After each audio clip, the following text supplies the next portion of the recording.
This is Andi Purewal for Boxing News. I'm joined by DAZN's Alfie Sharman here in Leeds.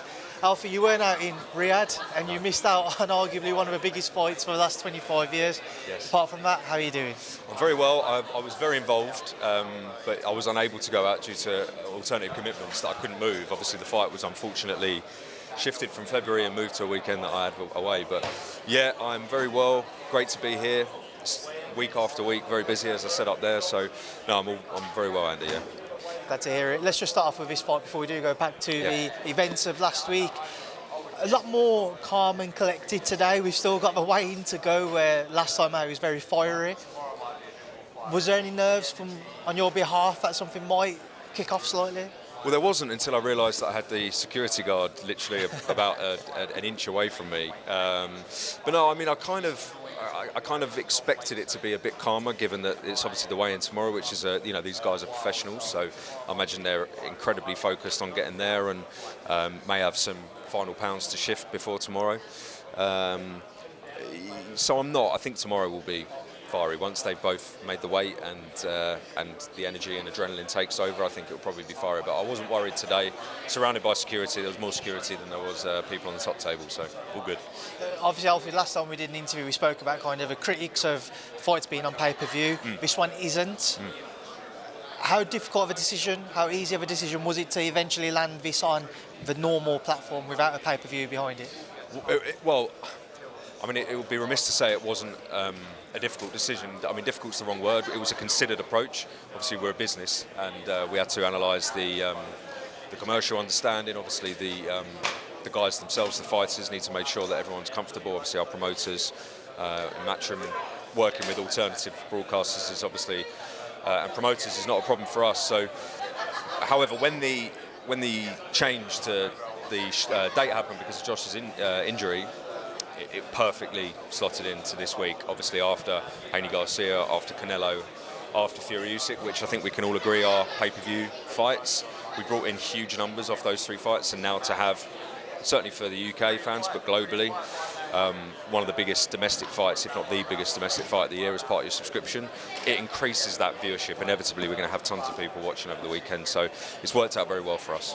So I know the deal with people who would have purchased pay-per-view last week would have meant they had 1 month DAZN subscription included with that.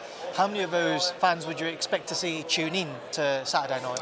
A lot. I mean, we did a very good job, I think, on certainly on platform of making people very aware that this show is included. Of course, with the 6 other events we have in that month cycle.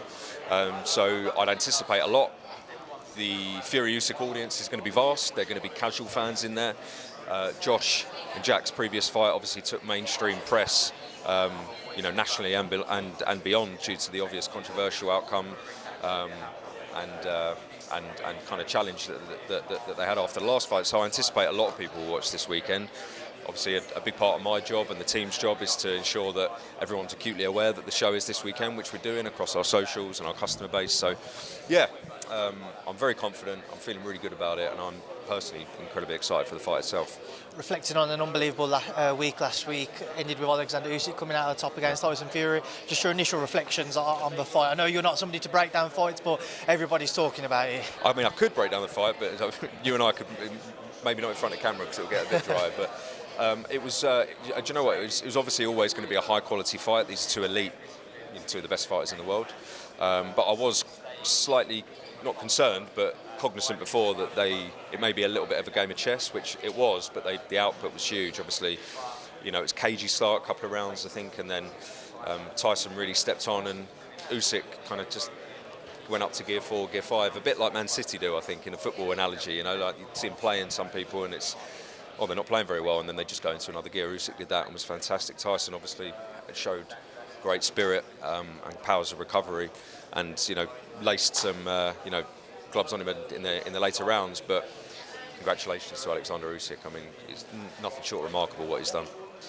Obviously, everybody knows how big of a potential fight between Tyson Fury and Anthony Joshua would be, but given how dramatic this past weekend was and the talk of a rematch between Tyson Fury and Alexander Usyk, looking at it from DAZN's perspective as a broadcaster, what fight would they prefer to go ahead with now? Continuing the drama of what we've just seen, or going to that big domestic clash between Tyson Fury and Anthony Joshua? Well, I don't think there's a reason that that both can't happen. To be clear, there's obviously an automatic, there's a rematch clause obviously in the contract, and it's over to the fighters to kind of action that. I fully expect, Tyson to want to come back and obviously want to reclaim. So we're not really, and we'll be involved. So the fact is, we'll be involved. DAZN will be involved in both, both events, no doubt, as we have been over the last, many years, but certainly in the last 9 months for lots of the shows out in Riyadh and the biggest fights globally. So selfishly, I'm kind of hoping for both, and I think that certainly British fans, in particular British fans, but fans of boxing worldwide will tune into both events. So I don't actually think there's a problem with one happening before the other, or vice versa. Alfie, also just want to get your thoughts on kind of working alongside the likes of TNT and Sky Sports now, dual broadcast for a fight, especially on the back of just how huge of an event that was. What was the week like as a whole working together? Really good. We worked, obviously, we've worked collaboratively with these guys many times now. In the UK, Knockout Chaos back in March was with our friends at Sky. Day of Reckoning again was with all broadcasters. We worked with TNT, back in November, I think, with Battle of the Baddest. So we've done it many times before, and it was great. I think the idea for us to come together in the States, to be clear, also with ESPN, it was really good. Everyone's obviously fully acknowledging the scale of this event and working together. We can reach the entire planet, basically, which we did. So it was really good, and it's very much part of our philosophy and has been since we started as a business, and will continue to be in the future. So yeah, very good. Back out there next week for a 5 versus 5. You're going to be travelling out? Yes, I will be. Yeah. Just again, your thoughts on what will be an unbelievable night of boxing? Yeah, I'm very excited. I think it's really important that we land over this next week. Obviously boxing die-hard fans will know the Queensberry versus Matchroom rivalry. Obviously the fights themselves on the card, there are some standout fights within there itself. But it's not until you actually unpack the rivalry and realise how far it went back. Obviously it's Eddie versus Frank, but it went back to the 80s with Barry, and the cultural implication that this has is incredibly exciting. And even the kind of, as we say, die-hard boxing fans will experience as part of the promotion actually what this does mean. Ultimately it means we have a night on June 1st of 6 obviously amazing fights, because Dimitri Bivol fighting also, but some very strong fights, but there's a fantastic story in there. I'm very excited. We've got some really good plans next week for promotion and broadcast, which I'm very excited about as well. So as a boxing fan, it's a great event. Obviously, Alfie, for many years we've seen Eddie and Frank have their back and forths. I'm sure probably behind the scenes DAZN have somewhat wanted to see Eddie try to quash that, to try and make cross-promotional fights. Are you surprised that it's finally kind of at that point now, the relationship seems to be on an upward trajectory? Not surprised, no.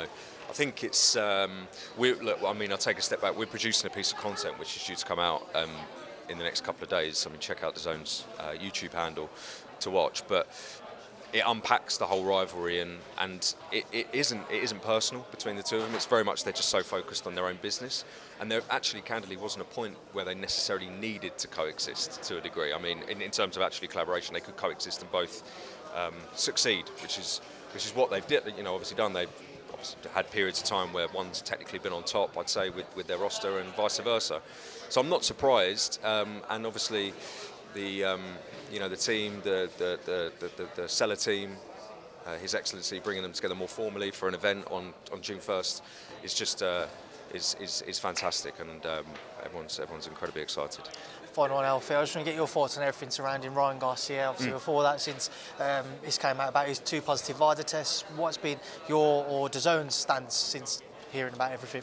Our stance has been, as it always is, we have complete trust in our promotional partners in Golden Boy. We obviously work very closely with them. We have shows with them coming up in the next few weeks, so we communicate with the guys over there regularly.